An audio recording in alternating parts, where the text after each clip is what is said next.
It was Wilbur Marsh who stole the book. I just kept a lookout. Something had to be done. Marsh insisted the answers lay in the book. Shit, I don't even want to think about it. I mean, Marsh had talked about it. Really knew about it. He told me of those things that come when the stars are right and the gates are opened. No. It isn't magic. Not like you think. It's about feelings and energy and the right words. Not that's not exactly right. Let me think a moment. Okay. It began when Marsh showed me the specimens in the bottles. I knew he'd had a keen interest in biology since he'd been a child, but not every specimen was familiar to me. I remember it well. It was bottle 27. It was larger than the rest. All the others had been various animals in different states of growth, no different than any collection one might see at a museum or a school laboratory. But 27? It was different. At first I thought it some sort of amphibian, though with vaguely humanoid shape. Was I frightened? Yes, of course, but I was more curious still. It had fingers and toes, and as Marsh slowly rotated the jar, I noticed, to my horror, vestigial wings. It was as if some small, unformed demon had been stuffed into the bottle. Even after all this time, the image is seared into my brain. I shan't forget what I saw next. Though with the help of alcohol and other things, I can sometimes suppress the memory. Marsh slowly turned the bottle, and at this point I must say that it had to have been heavy as it was filled with liquid, and this thing. As it rotated to the front, I must have screamed. For Marsh became startled and almost dropped it. What I saw is nearly unspeakable, and if I had a choice in the matter, I wouldn't go on talking about it. Yet, go on I must. My eyes followed the dwarfish form upward, from its thick, rough torso, to its scaly chest, and finally, to its head. Its eyes were somewhat human, and they seemed to stare at me with a primordial coldness. Where its lower face should have been, were only 2 rows of tentacles or feelers. I still cannot tell you which. I looked at Marsh for guidance. What was this thing? Was it some kind of twisted joke? Marsh only smiled. I looked away from Marsh and back at this thing. I examined it more closely, my initial feeling of dread slightly less. I said before that it was vaguely humanoid. This is true, but it was also fish-like and frog-like and something else which I couldn't quite put my finger on. I leaned in for a closer look. My God! Its eyes blinked. I stepped back as if ready to run. It was then that the most horrible thing happened, and to this day I don't know if it was something that my mind created in its frightened state, or if it did occur. You see, as I was getting ready to leave the room, one little hand reached out to me. It beckoned. I became ill. I ran outside and threw up my breakfast. After a moment, Marsh came out. He knelt down beside me and tried to talk, but I staggered to my feet and went home. He called to me, but I ignored him. Finally, after reaching the safety of my apartment, I collapsed on my bed. You see, I hadn't understood yet, and I was still sickened and confused. I fell asleep. You might think that I must have had terrible nightmares. The fact is I had no dreams. There were 8 hours of blackness and nothing more. When I awoke, I vowed not to go back to Wilbur Marsh's home, nor to contact him in any way.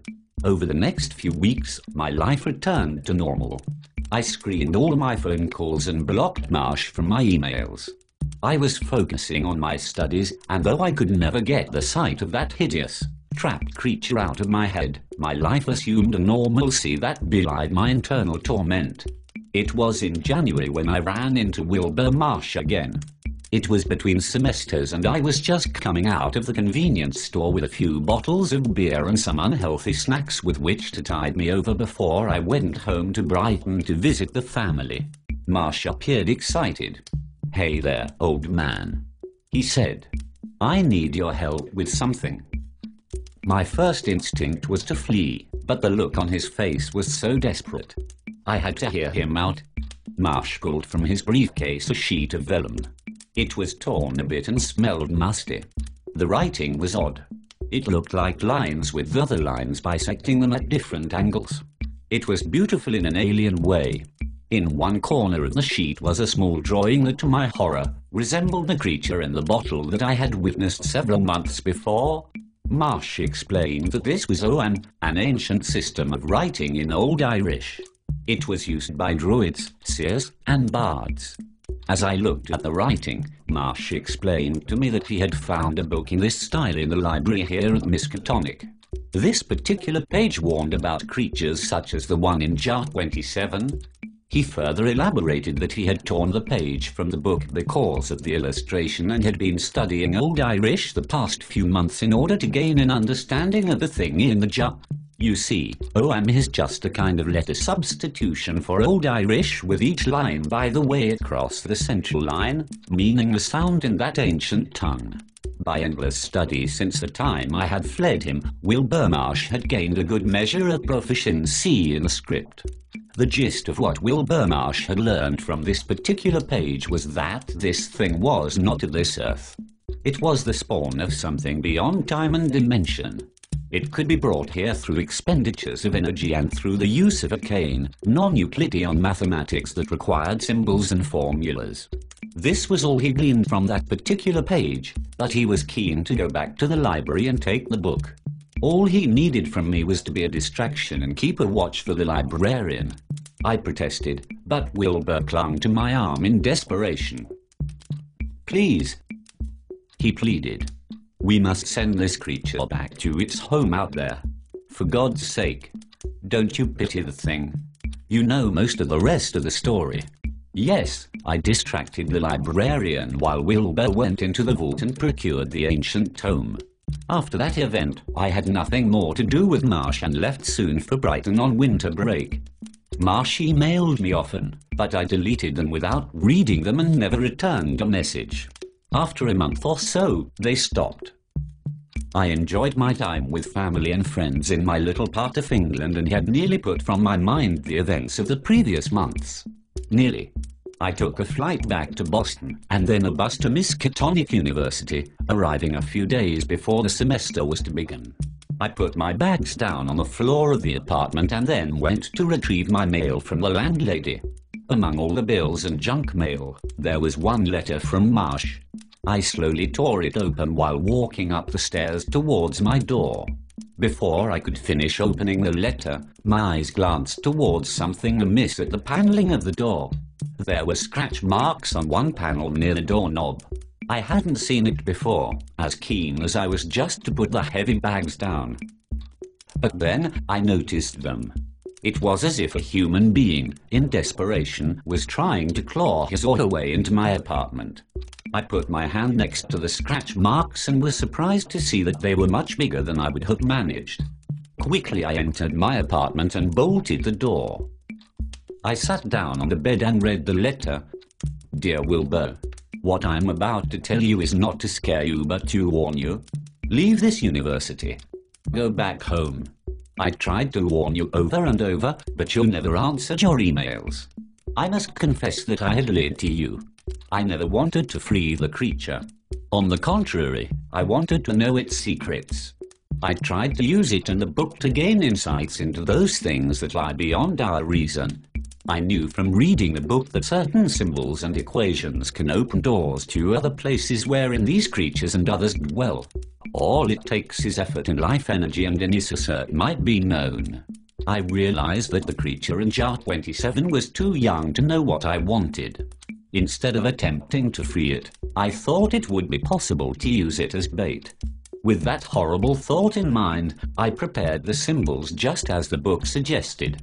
I penciled bizarre mathematical equations, which defy the laws of physics, onto the floor of my room and placed the jar in the middle of all these things. I moved the symbols around the floor until the alignment was right. They began to glow. Slowly I released the lid on the jar and slid the blade of a long knife into the foul liquid. I mumbled the equations as I drew the knife across the back of the thing in the jar. It screamed and I could feel an alien presence in the room. Before I could utter the equations that would bind the newly summoned creature to me, I panicked. Without looking, I fled the room and ran to the coffee shop on the corner. I don't know what came through that gate. I was too terrified to look. What I do know is that when I went back to my room several hours later, the glowing hadn't ceased and the jelly shattered and the little creature was gone.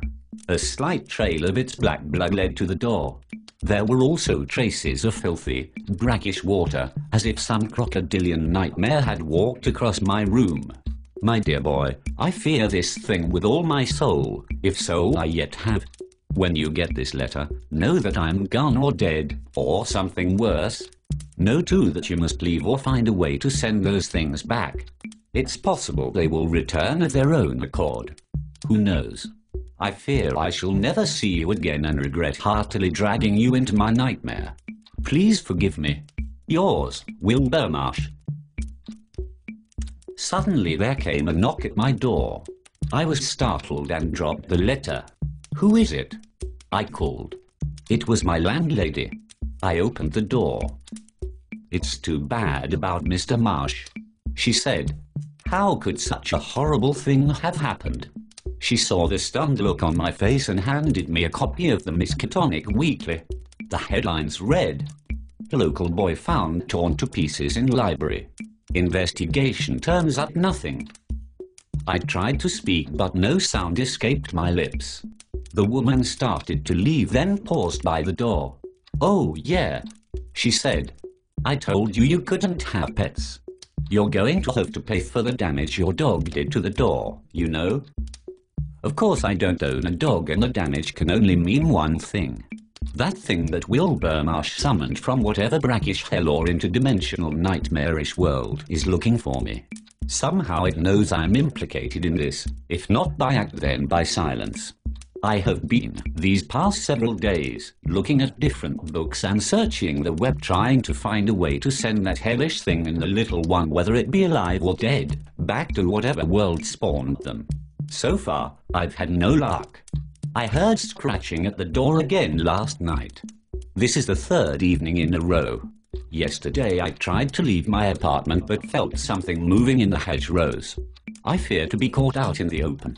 At least in my room, they will have to come through the door and I can be ready for them.